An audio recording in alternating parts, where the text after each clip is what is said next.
Traveling the world on an endless adventure, we set out on our journey.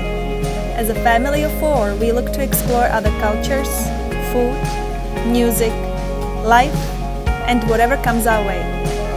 We aspire to find the beauty and humanity of the world while being able to share a little with others.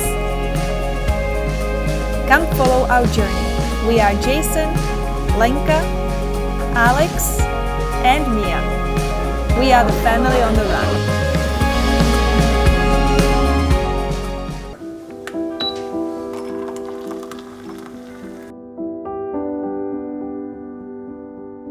As we mentioned in our last video, we were super happy to finally reach our destination. So welcome to Ljusdara Island. This place is about an hour from Stockholm and you can only get here by ferry. It's a magical place and we were really lucky to have such a beautiful rental that also came with its own hot tub. We explored the island, built a home for ferries because, you have to in places like that, right?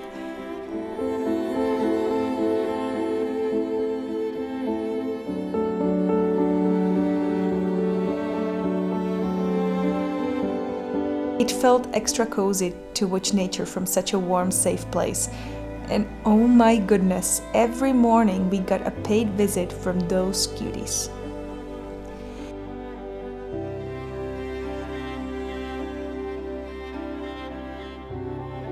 We also went on many hikes. This one was super exciting for the kids because it had its own story, painted rocks, just so magical.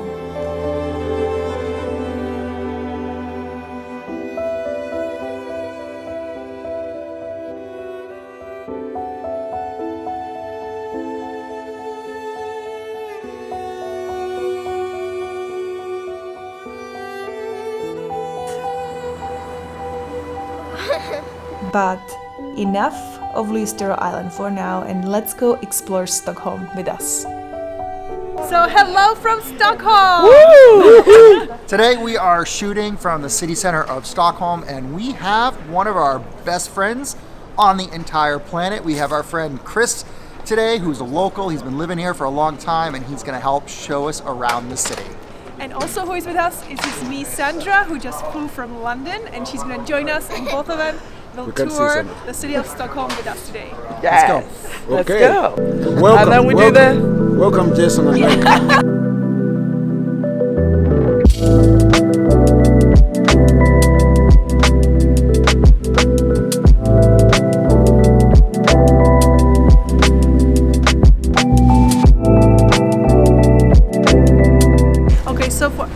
Chris is the person that Jason went to college with. They've known each other for a very long time, and we actually visited Chris a long time ago, I think 2007. We were here in Stockholm, and he is the reason why we are in Sweden. We actually came to Sweden for this man. So thank you.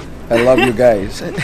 Coming all the way from America and traveling all over the world after 1.5 years. You found time to visit me. I appreciate that. I love you. I love your children. I love Jason. We met in 1995. 95 or 90, I think it's 95 or 96. Chris. 96 because I went to Santa Monica College. Jason was at UCLA, and then we hooked up a friendship. And then we have our other friend Alex, who lives in Las Vegas. And we have a long story. It's a journey.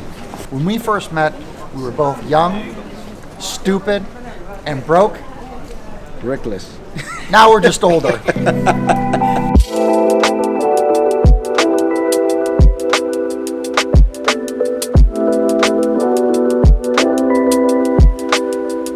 Right now we are in Gamla stan, which in Swedish means the old town. This is the most preserved medieval city in Europe because somehow it was never touched by war. Now right now we're gonna go explore this beautiful place and just hang out with our friends. We are looking for a cafe, probably sit down because we have something interesting to show you. So I kind of get it why Lenka said this is one of the best preserved old towns in Europe. And you come here and this place is nice. Everything here is still in pristine condition. It's beautiful.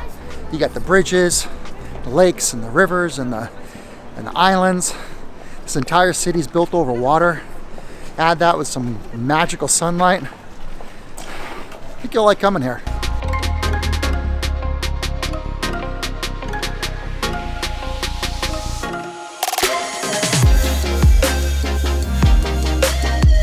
behind me is the Grand Hotel, and this is the hotspot place for all the international celebrities. Everybody who means something, they stay over here. That's why we stay really far Away.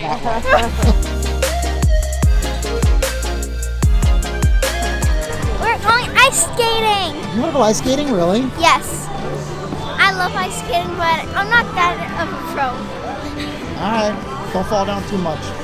And Mia just said that she wants to try ice skating. I don't know if she's ever done it before, so of course we have to try everything once. So we are gonna go. Off we go. All falling. So the girls decided to go ice skating, and Chris and Sandra went over to Fridays. Yeah, as in Fridays. And we will be heading over there afterwards to re-meet with them.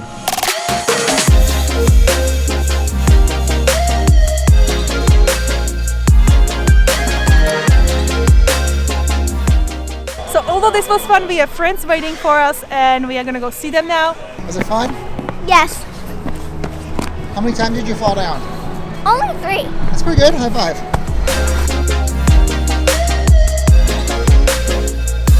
We're here with our buddy Chris, and you know, Chris isn't originally from Sweden. Originally he's from Uganda, and he's got kind of a crazy story. You know, a lot of you out there, if you've ever watched movies, they made a movie called The Last King of Scotland, which some of you might remember with Forrest Whitaker, and it was about some atrocities that actually occurred in Uganda. And unfortunately, Chris was there at that time. And we're just going to talk a little bit about that because his story is about as unique and as real as the story can get. So I just want to thank Chris for being able to open up and talk with us. All right. Thanks, Jason. Yeah, as Lenka said before, we met in America at school, and we became friends. I'm happy that you and your family came to visit me. You came purposely for me. I appreciate that a lot. Chris, you had to leave Uganda because I was in the military initially when dictator Idi Amin was overthrown, or the former president of Uganda. And let's just stop right there for a second. Yeah. They made a movie about this guy. Yeah. They made a movie about him because, really, I mean, on the film, it looks like he was about as bad as a bad guy can be. Yeah. But I'm watching a Hollywood movie. You were there. Yeah. Share us. I mean, is it as real or even worse than what the Hollywood movie made it out to be? He was bad, but like the things about like eating human flesh and so, I don't believe that. You know, there is always an angle for people, you know, people who want to take over some resources of some countries. They want to portray that. I didn't like him. He killed my uncle, my maternal uncle, Byron Kawadua, who was the director of the National Theatre. He wrote some plays which pissed Amin off, and he had him butchered. I understand that. I didn't like him, but people need to be objective at the same time. Yeah, but how many people did he kill? I really cannot tell. He killed a lot of people, but you know, with other political interests, geopolitical forces, and you know, they do the movie they want you to see. But in the movie, at the end, they have a part at the end that says that maybe up to 1 million Ugandans were killed by him. I really don't think so. Okay. Killing 1 million people? That's what they say. I mean, if you count 1 million people, It's a lot. yeah, that's like Nazi Germany. I know. That's Yeah. why they. Yeah. But that's my opinion. I don't have to be right. But it was a lot of people. Nah, yeah, it was a lot of people. But 1 million, that's a stretch. Okay. Yeah. But even if it's hundreds of thousands of people, this is still like almost like genocide. 1 people is already too much. Amen. Yeah. 1 innocent person is already 1 person too much. Nobody needs to lose their lives because they got parents who love them. They're people's children. You know how you love your children. And, you know, God forbid, you don't want that. After he committed all of these atrocities, Yeah. you were in the military and you were part of a group of people that, in essence, kind of helped get him out of power. Yeah. I came in at the tail end. The Tanzanians, he provoked the country of Tanzania. He didn't really like the president there. The president of Tanzania had kept the former president called Obote, whom Amin overthrew, in his country. And he never recognized Amin's government. What the president of Tanzania did was to call a conference and unite all the opposition against Idi Amin, because Amin was a threat to him. That's when I came in. I was selected among those who were to train to be the new officers, and that's how I ended up.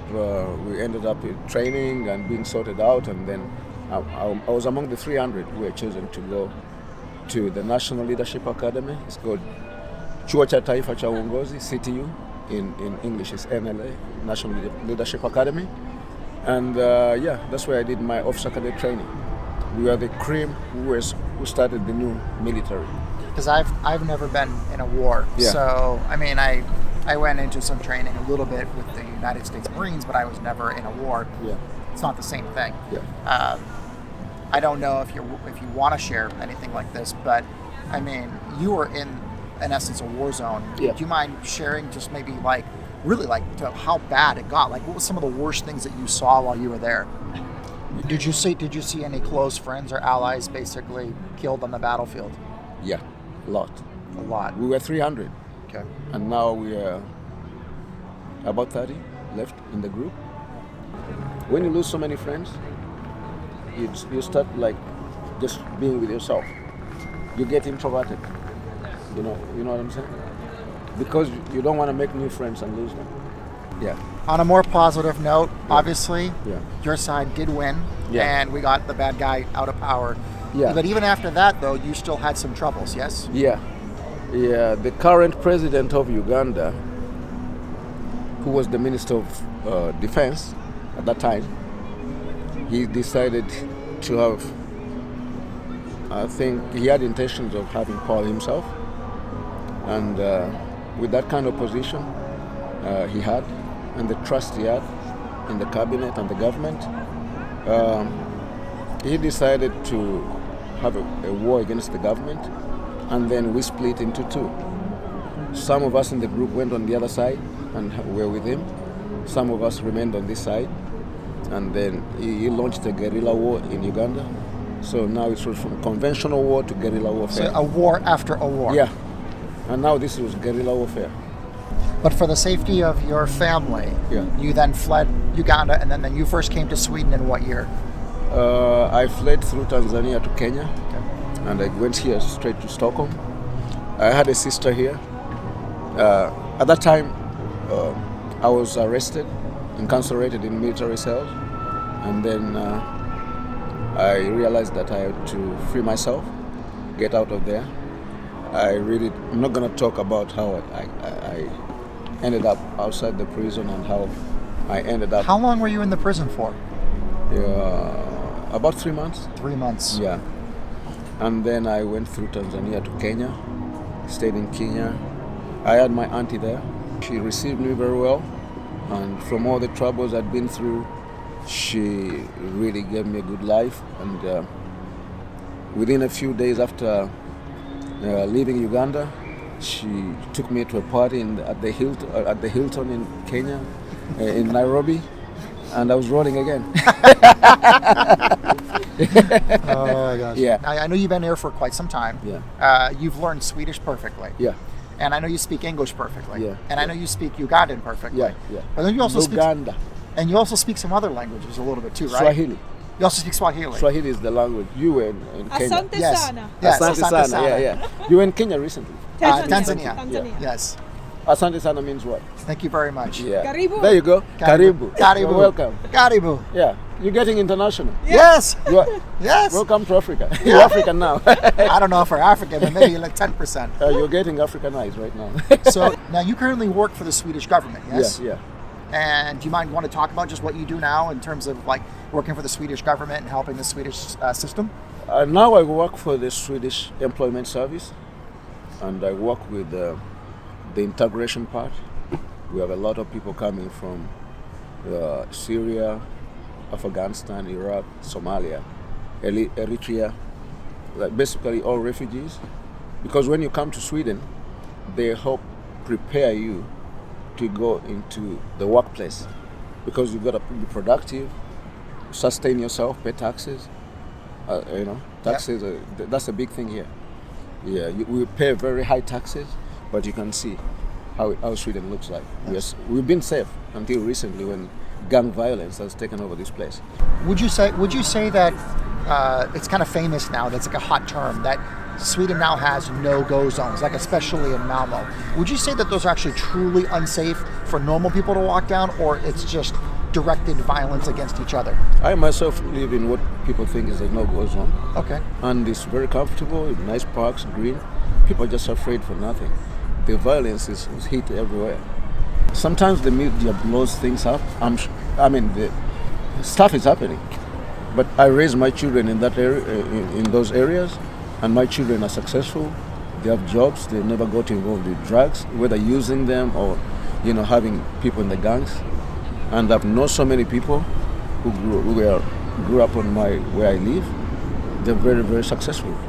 Now, immigration is a really hot topic nowadays, and it's also can be very sensitive. And in a way, obviously, you were an immigrant in Sweden. Now, of course, you're a local, but you were an immigrant, and you actually work for the government, and you work in the areas that are dealing with a lot of immigrants, correct? Yeah.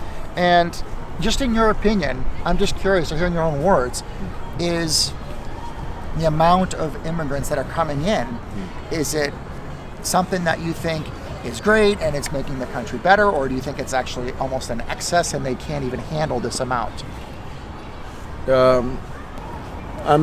If you come to this country, it's not like someone comes into America and they take you to school to study English if you don't know English. Here there are programs to study Swedish. They're like schools for the elderly, like they call the vuxenutbildning, education for the elder. You study Swedish and so on, and they try to help you a lot. They come in, they get the same services which I got. I got the opportunity. I was running away from somewhere, my own country. They didn't want me. I was in Kenya. I wasn't feeling comfortable, and I come to here, and they provide there's this, and that. You just get down to it and use the opportunities. The people who come these days, they just want to. The troublemakers, right? Most people just complain and complain and complain. When there are so many of these, you can study whatever you want here. You can even take loans to study.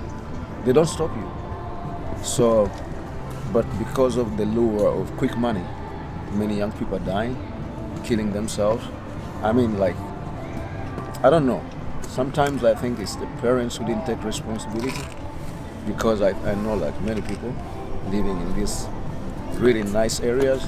Some of their children are messed up, while people who are living in the downtrodden areas. Actually, you've been in my house when you came in 2007. Yep. That's the area. Do you see it's run down?